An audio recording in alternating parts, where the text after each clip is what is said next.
Hello, everybody, and welcome to Hardcore Heroes. How are you doing, Sean? Pretty good. I started school back up. Been doing a lot of just work on that front. Mm-hmm. I picked up this indie game called Monster Hunter World, and I've been playing a fair amount of that. Indie game? Yeah. It's been pretty fun. The performance is kind of shit, but what can you expect from those first time publishers? Mm-hmm. Mm-hmm. Hopefully, apparently it's doing pretty well. So hopefully Capcom learns from that and improves in the future. Oh. I've been playing Heroes of the Storm and Total War. But that's about it. Mm-hmm. Total Total War. Okay. Yeah. Yeah. Still play Attila? I stopped for many months, many years, and I recently got back into it like last week or something. Because I remember you had like a big binge on that, and it was like the only Total War game you played. Oh yeah, I played that. I put many hundreds of hours into it in a fairly short period of time, and then moved away, and then came back and was like, I need to do a little more of that. And then I picked up Thrones of Britannia, which has been really challenging, and I enjoy. Mm-hmm. Mm-hmm. I tried.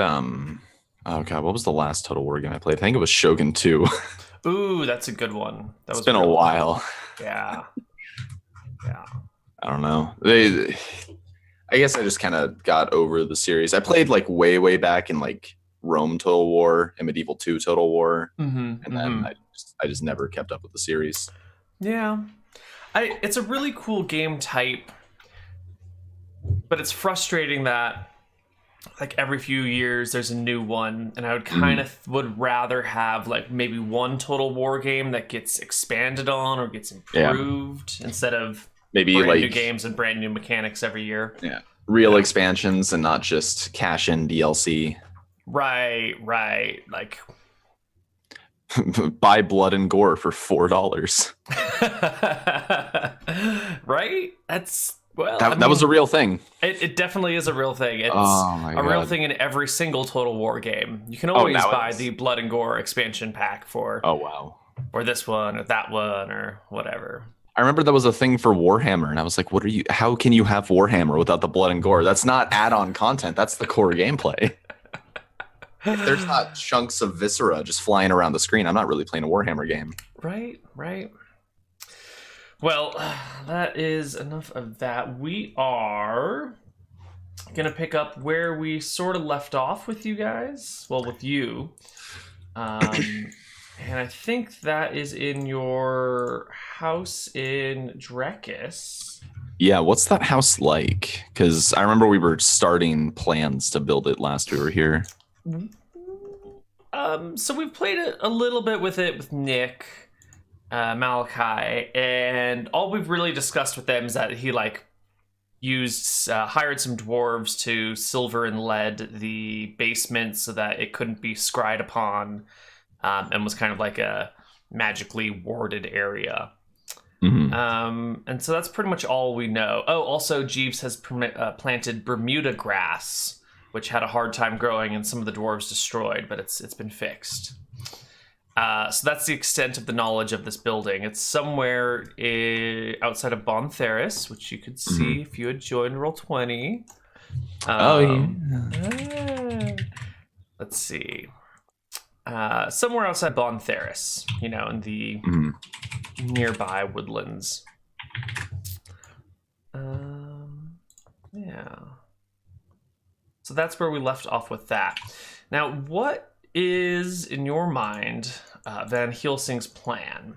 Because a lot of stuff has happened, and I think we've we've skipped forward in time some months since you guys have arrived here, bought a house, and sort of set up shop. So what do you think Van Helsing is wanting to do here?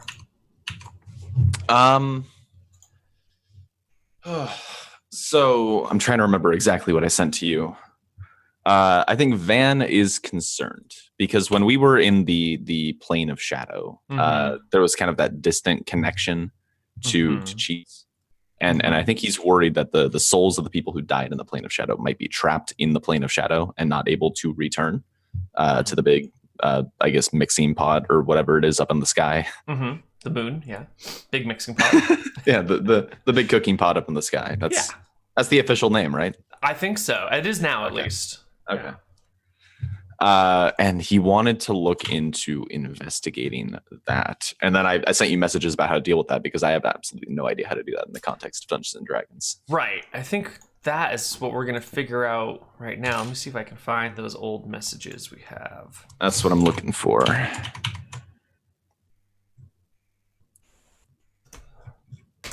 There we go. What is this rock that you have? Oh, this must be the copper ore, that iron ore you were talking about. Okay. Yeah, there's a lot of weird stuff in this chat history. Let's see. Here is graveyard. Yeah, a lot of that. News. It's the mask. That's not far. Let me just look up Van here.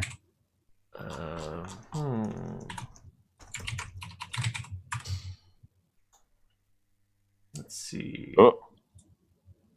Jump to that.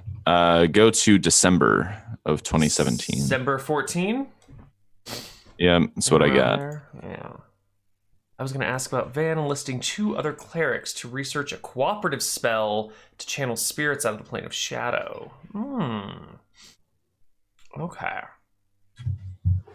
So the objective is to go yourself to the plane of shadow and look for people, but to try and find a way to connect the two and channel spirits through. Yeah, no, I thought right, we need some way of making like a gateway into the plane of shadow. But right now I think the first goal is to try and find if the souls of the dead are trapped there. Okay. But yeah, no, going to the plane of shadow, especially alone, seems like a terrible idea. Yeah, and it might be difficult to get there considering that the gateway is missing now. Or, presumed missing. Well, it's left somewhere. We left in Shirebrook, yeah. Mm-hmm. We'll see what happens. Okay, so let us start in... You are in Bontheris, our lovely little town. Mm-hmm. Let's bring it to us on the map. There we go. And I think Malachi's out. He's off doing some wizarding bullshit somewhere, blowing up a small town. Is this like a mansion? Mansion might be the right word. I don't know the exact size, but mansion or estate. Okay, or, so I remember one of those like named houses might fit very well. It's a large building. Mm-hmm. I remember we did loot the treasury of 2 separate towns. Yes. So. There was copious amounts of money that you have brought with you. I don't think we have an exact gold amount, so I think we can kind of just be like, sure, you can afford almost whatever, as long as you're not like raising armies and, Oh, what about Mithril full plate? No, sorry. There's just not enough Mithril around. You'd have to go on many quests to collect the raw materials. Yes.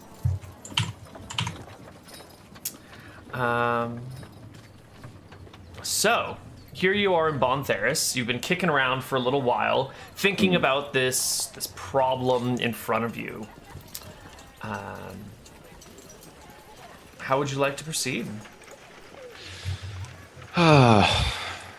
Maybe that's why Van's been stuck with the inaction for so long, as he's trying to figure out that first step going forward. First step is the hardest one to take. Well, it's also just, I don't think he knows exactly where to go.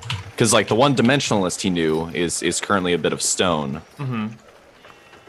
Have we had any time in the how far into the Drekus are we? Like, how close are we to, whatever his town was? He was in Misty Rapids. Have we had a chance in all this time to go back and see if the statue's still there? No one has gone back to Misty Rapids. It is some 185 miles as the crow flies. You'd probably need to take a boat somewhere and then go across country. So it's probably like 200-ish miles to get there. Okay.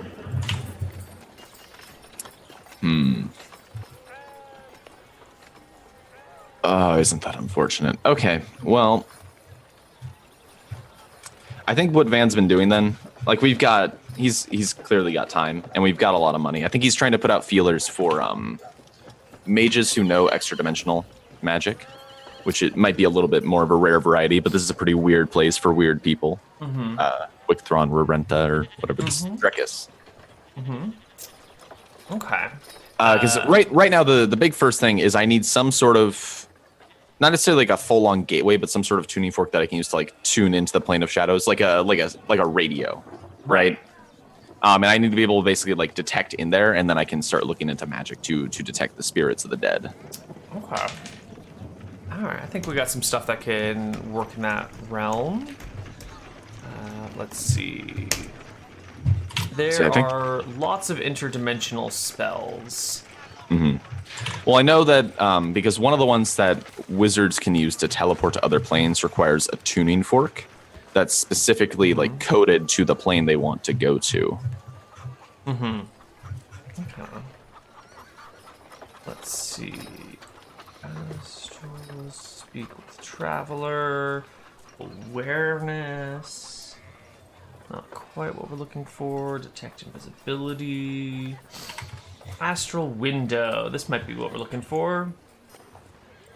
See the astral plane. Astral window ranges in size.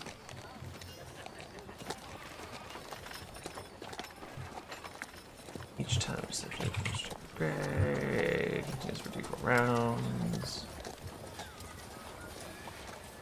Okay, so there is a 3rd level cleric spell, I believe, called Astral Window that will allow you to, in this context, it'll work with the Plane of Shadow as well, but it'll allow you to create a 10 by 10 window in which you can look into the Plane of Shadow and pick someone's name, and then it'll hopefully pan to where they are and show you them.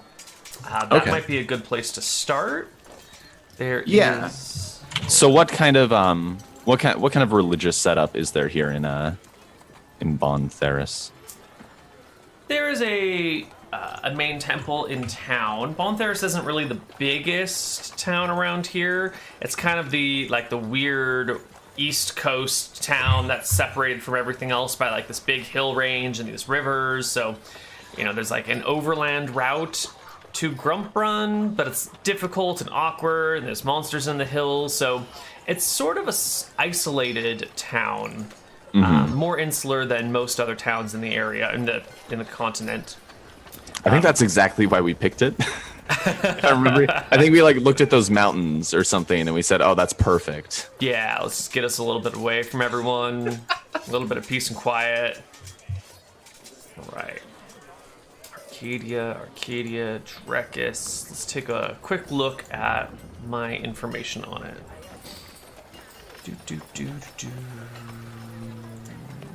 Where is Bond Theris? Where are you hiding? Here we go. Population 4,500 with 15 outlying villages. Nothing too fancy going on here in terms of religion. No sites of significance to anyone other than the local population. I think it's a couple of generalist temples. Definitely nothing chief specific. Right, that's fine. Yeah. So what kind of clerics do we have in town? Because I think Van, he kind of stays apart from the church. He kind of had his whole frustrating encounter with the bureaucracy in that place that I already forgot the name of, that big city. Yeah.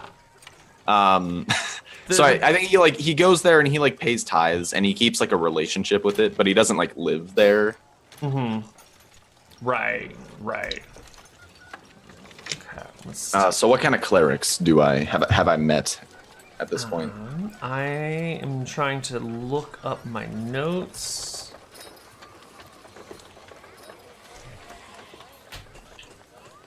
Wasn't there? No.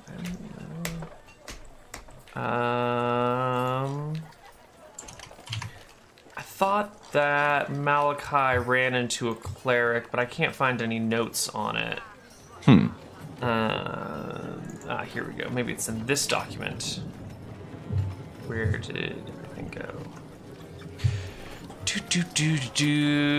Brudella. No, he ran into wizards. No clerics. Okay, perfect. Excellent. You get to make shit up. Let's roll some dice. So the high cleric in town is a young female human. Okay. Just need to grab. Let's see. Where are we hiding here? Stop hiding from me. She is like early 20s, average height, average weight. She is a cleric of Loomis, the god of light. Okay, so... Yeah, and she kind of keeps to herself a little bit. Like, she's the high cleric in the, the big temple in the middle of town. And she's... How old is Van Helsing? So when I started, I was 22. I don't know how long Hardcore Heroes lasted in universe. You're probably 23. Yeah, I would guess 23 now? or 24 at this point. Yeah. So she's a little bit younger than you, and just the way that you've heard people speak about her, she seems to be some sort of like savant or some sort of, her connection with her god is particularly strong for someone so young. Mm-hmm. So from any meetings I've had with her, have I gauged like any sort of like power compared to me? Do I have a rough? No, you haven't seen any spell casting going on, but she has that sort of how do you want to say it? Like when you talk to someone who's an expert in their field and you like bring up their field and they have like, that air of confidence. Yeah, and it's kind of like casual confidence where you might say something and they'll just kind of like go with it, and then later they'll like contradict what you had said earlier, but they do it in such like a smooth, confident way. You're like, shit, maybe I was talking out of my ass and they were just too cool about it to like correct me. Oh no. Mm-hmm. So she has that sort of like air of confidence, like she knows what she's doing and she's connected to this. But she is actually fairly reclusive. She'll do the big official ceremonies, she'll help out where needed, but she's not like the cleric of the people. She keeps to herself as much as possible. Right. So this character is sounding more and more like Van Helsing as you're describing. Very, very confident, being one of the more powerful clerics around. Mm-hmm. Very reclusive, doesn't talk to any of the other clerics. Right. Okay. So yeah, at some point I think I'm gonna try and like arrange some kind of meeting with her, because I'm gonna see if she can cast the spells that I need, and if not, if she happens to know where I could go. I guess if she doesn't know, I probably have to ask somebody else in the church, since she seems to be a little bit disconnected. But yeah, I want to meet with her, see if she can do what I'm looking for. Okay. I will need a name for her too. Her name is gonna be. No, that's what Her name is Greta. Greta. The young Miss Greta. She is not of noble birth. She's from one of the outlying villages, one of the closer villages, actually, to Bontheris. Mm-hmm. Yeah.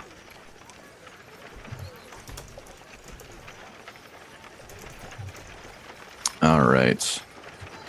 So yeah, I'll go and I know how kind of church ceremony works. I go at what I would know to be like a time where people typically are not busy. Mm-hmm. Yep. Maybe in the evening at some point. Yeah, like right before the evening ceremonies, people are getting off of work, and I guess that most people run their own businesses in their own ways. So, people are closing their shops for the evening. People are about to go out for dinner or have dinner at home before those that do partake in the evening ceremonies will arrive. So you've got like a 1 hour window where the church is kind of quiet, and there's not a lot of people about.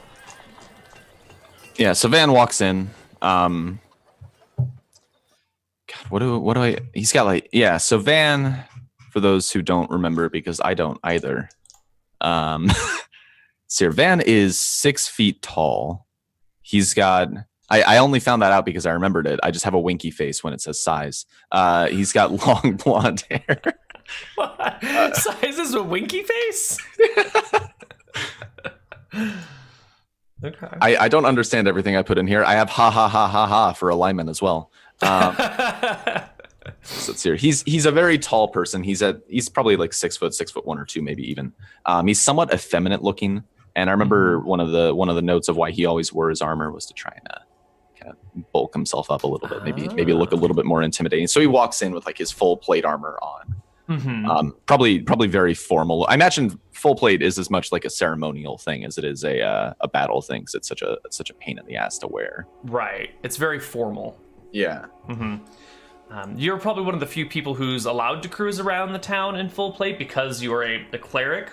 Bontheris is a walled city, or walled town, and they don't typically allow commoners, like your regular plebs, to carry weapons, shields, or armor within the city limits. But you're a cleric. Yeah. So, knock yourself out. Yeah. But as you come in and out of the city, you'll see that, like, even mercenaries and travelers are having to check their weapons at the gate. Right. So just to throw in the face of that one, I think he's walking in with like both Harvest Moon and Wind Shear strapped to his side. Sword strapped to him, plate mail, a shield, totally decked out.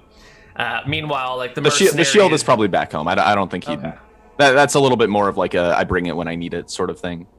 Okay. But everything else, got to look good, right? He's got to have 2 swords strapped to his side, full armor. Definitely. All right. So you cruise on into the main temple in the middle of town. Some of the other priests and acolytes are around, and they see you coming and give you the polite and deep head nod that one would reserve for a cleric of note. You don't have a working relationship with any of these people, but they know who you are, sort of. Right. You've been around, even if you haven't been interacting with them. Right. So I'll walk up to one of them and say, "I'm looking for a meeting with the head cleric, with Greta." One of them nods quickly, motions to a seat for you to sit in and relax while they hurry off to go find Greta. All right. Okay. Let me just take a look at what her spells even are.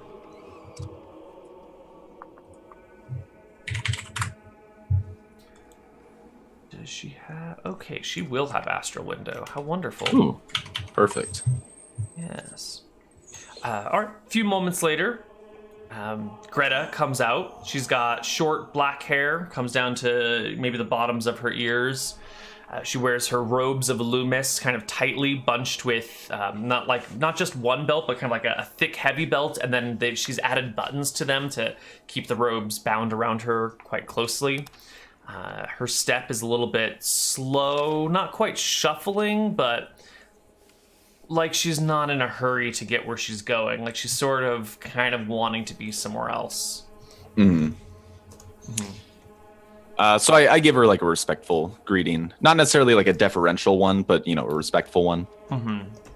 Yeah. And he says, "Good day to you. I have a matter of some importance I'd like to discuss. It might be best if we keep it somewhat confidential."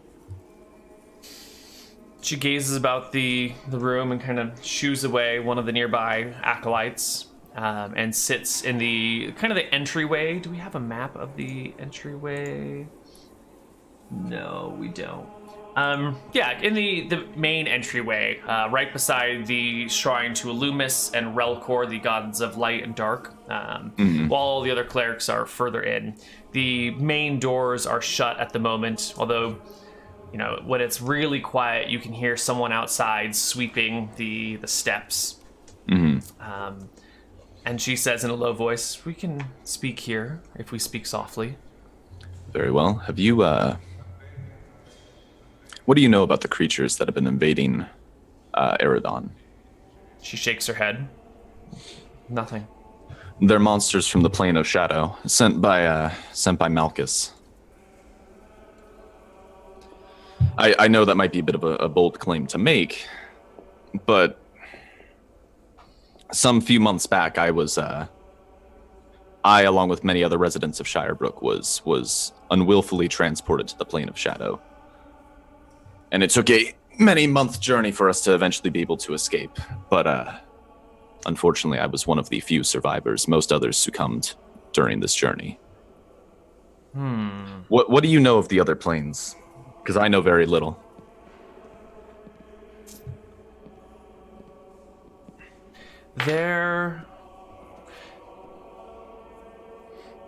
Our plane of existence, the prime materia plane, is wrapped around by four others: earth, wind, fire, and water. Each of these elemental planes is more or less inhospitable. Maybe the plane of air will work for some time until you land in either fire or water. Beyond that, there are demi-planes. The plane of shadow, I believe, is the impression that the prime materia plane leaves on the world behind it, the core of the universe itself. Sort of like a footprint on a sandy beach left by a person. It sort of the outline, but all the details are missing and fuzzy.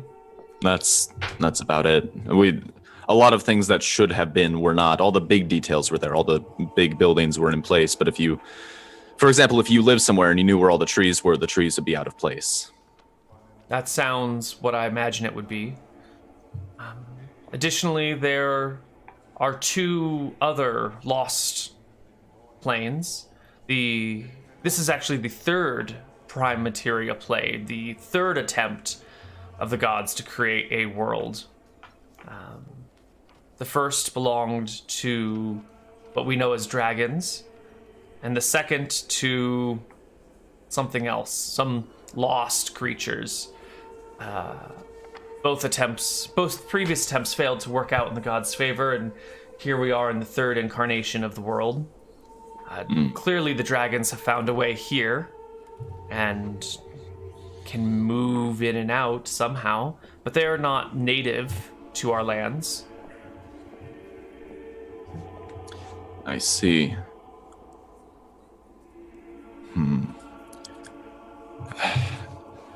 I'll get down to the crux of the matter. A number of people died in the plane of shadow, and when we were there, my connection to Cheese felt weakened, like distant, hard to convey, and he kind of like draws out Harvest Moon and kind of like holds it by the blade to, very pacifistically.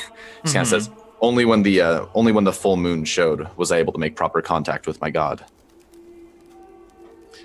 And then he puts it back away, and I guess my big concern is that those who died in the plane of shadow, their souls may be trapped there, unable to return to Martha. There were a number of people that I knew, and frankly, I feel responsible for most of them.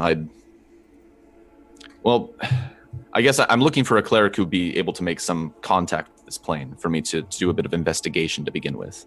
I want to make sure that this theory of mine actually holds water, and if it does, I'll need to move from there. She ponders for maybe 5 minutes about this in silence, clearly chewing on something, and eventually says, I would be willing to help. It seems like your motivations are pure and good. However, the plane of shadow is one of the weaker areas for me. I, as am a cleric of the god of light, who only dimly works there. But it should be enough to open a window between our two realms. I might Would be waiting for the full moon help? Apparently that strengthens the connections between the planes. Perhaps. That's in a week and a day. That would actually be perfect. It would give me time to... this window, would anything be able to travel through it? There were a number of dangerous creatures there, and if that's a threat we should be ready for, I can bring some magic that might help. It should just be a window. There should not be a way for normal things to pass between. What about spiritual things? One had better be prepared. Okay, and I'm going to describe to her the spirits then, that they'll try to merge with your body So what you need to do, like, you can dictate to them. They do understand common, though they don't speak it.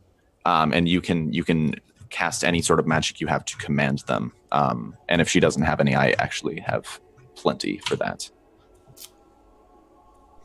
Yeah, let me take a look at her spells. She does not have a lot in the way of combat spells, unsurprisingly. Oh, she's got Sunscorch. I can do dictate if we need it. Let's see. She can Sunscorch and Flame Blade, produce flame, call lightning, but that's a fucking forever spell. That'll never work. But it's only a 1-turn casting time. It only takes 10 minutes, and then you can call down 1 lightning bolt every 10 minutes. It's not super useful for this. Oh, she could summon an insect swarm. Oh, nice. I have never used that one before. I've just got it sitting in the tank. Yeah, that's about it. Focus, fortify. Okay. Yeah. So I'll make sure to bring. I have some magic that can command them. I will bring whatever I have available. I'm not exactly the smiting kind. It's what I carry the blades for. But I'll bring what I can for killing them. Both of these swords are magical. Actually, I could lend one to you for this ritual. She sort of withdraws slightly from that. No, thank you. I didn't mean to offend. I'm sorry. No offense was taken. I just prefer to stay away. I see. Do you have any guards for the temple? Anyone who knows their way around a sword? It might help. Magical weapons do hurt them. We have a few devout members of our clergy, our congregation, who are skilled at arms. The town sheriff is one such person.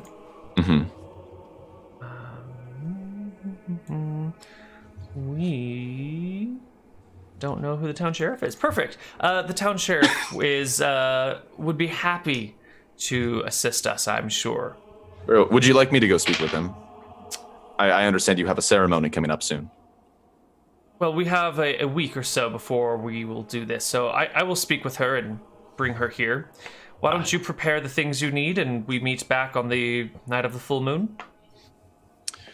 That sounds perfect. And, well, I'll save it for if this theory pans out. All right. She bids you adieu and heads back to prepare for the evening ceremony, which she looks like she's not super thrilled about. Sort of like, you had a good night out last night, but now you got to wake up in the morning and go to work. And you're like, fuck. She's got that sort of like, I'm walking to where I need to go, but I don't want to get there. Yeah, I think he kind of knows, because he used to head a temple. So I think he kind of knows that feeling. All right. So you have a week and a day to do whatever you need to do. What do you need to do to prep? Mostly just switch around spells. Every 7 days I have to refresh weighty chest. I remember that. Oh, yes. What, you have it cast on your armor? Yes. Okay. So that giants cannot pick me up and throw me. Right. I'm done with that. No, we're being thrown around by giants. Yeah. So I do that. And then other than that, I need to, let me just go over my spells here really fast, because I need to take, I'll take a dictate. So I guess I'll drop water breathing for that. I'll take a command spell just to be safe.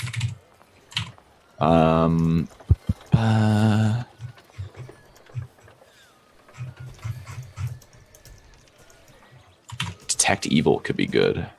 Actually, detect evil would be really good for that.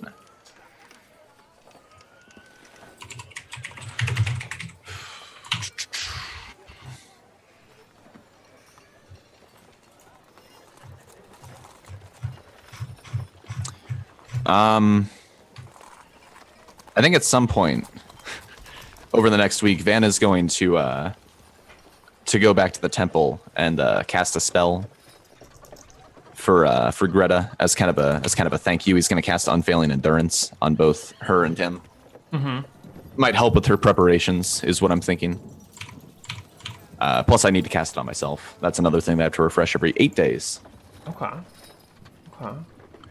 What else can I don't need to uplift.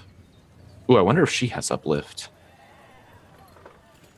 Uplift. She does. That is spells that a Cleric of Illumis can cast.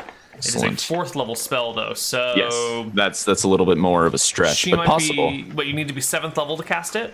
Yeah, and then it goes to the higher level Cleric. And I'm just looking to see if there's any like really critical 5th level spells that I could use there. But it's not looking like it. Time Pool could be really interesting if we were to uplift, but I don't know what I'd use it on quite yet. Can you cast Time Pool? Are you 9th level? No, if we uplifted. So uplift. Oh, okay. Remember, that's the. I think I actually have it on a scroll. Oh no, I do have it on a scroll because we were gonna have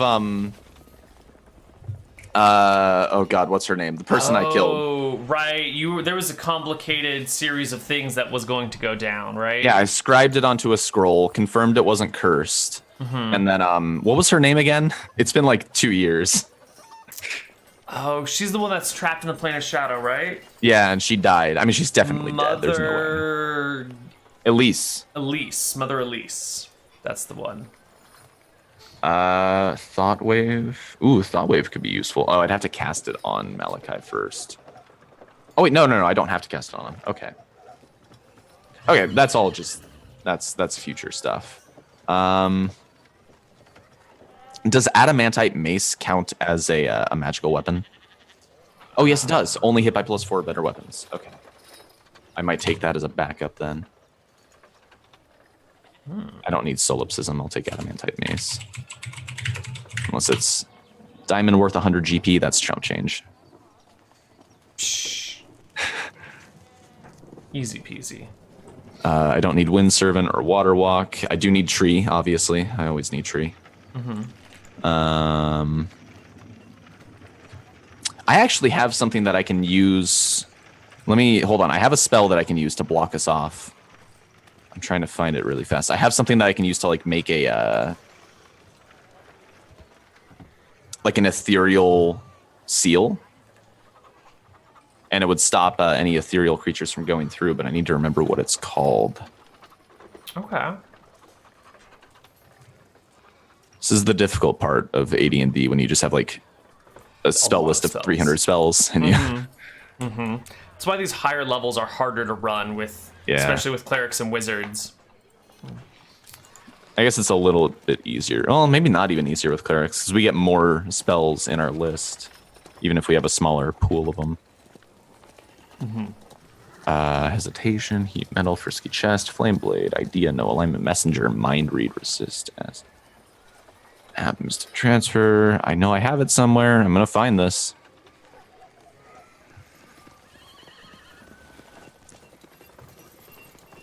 Efficacious Monster Ward? That sounds like a good spell. When they leave the area of effect, they cannot return. All right, I need that. That could be really, really important for keeping people alive. How long does it last? 1 round per level. Okay.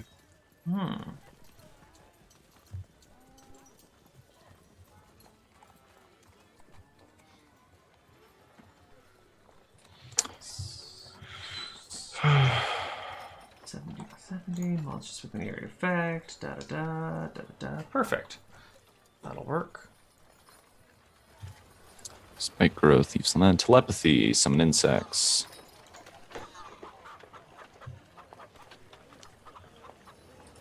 Okay. I'm just gonna take that then in place of, I guess I don't need extra dimensional detection right now, so let's take efficacious monster ward. And I think I'm good. So Van is gonna wait for a week, just kind of living the high life here in Bontheris. What would this guy do when he's not adventuring? What does Van do in his downtime? I think he just sits around the mansion being sad. He's waiting for Malachi to get back so we can actually do something. Oh, that's kind of like just waiting for his friend to return. Oh. I mean, there's not really a whole lot left for him to do. Like, I don't think he's the sit down and write kind of guy, you know? Like Van's not quite that docile. I don't know if he takes very well to just sitting down and doing nothing. I mean, you are a former stone worker. Is there any? Do you have a hobby these days? Is there like a thing that you like to do? Are you into gardening now? Is there like a little greenhouse? He does like a stone carving in the mansion. It's kind of like, I'm going to carve something today. It's another statue of Malachi. Damn. Okay, let's try again. I mean, I have the masonry skills, so yeah, he's probably working on that stone. Like that rich person pastime. Right. That the thing that only the guy who doesn't have anything else to do could possibly do. Right. Yeah, a true gentleman. Yeah. Excellent. Well, a week and a day will pass. And actually, before we get to our week and a day passing and all this stuff going down, why don't we take our first break? I know it's not only been like half an hour. And when we come back, we'll see what's up. See you guys on the other side. Bye.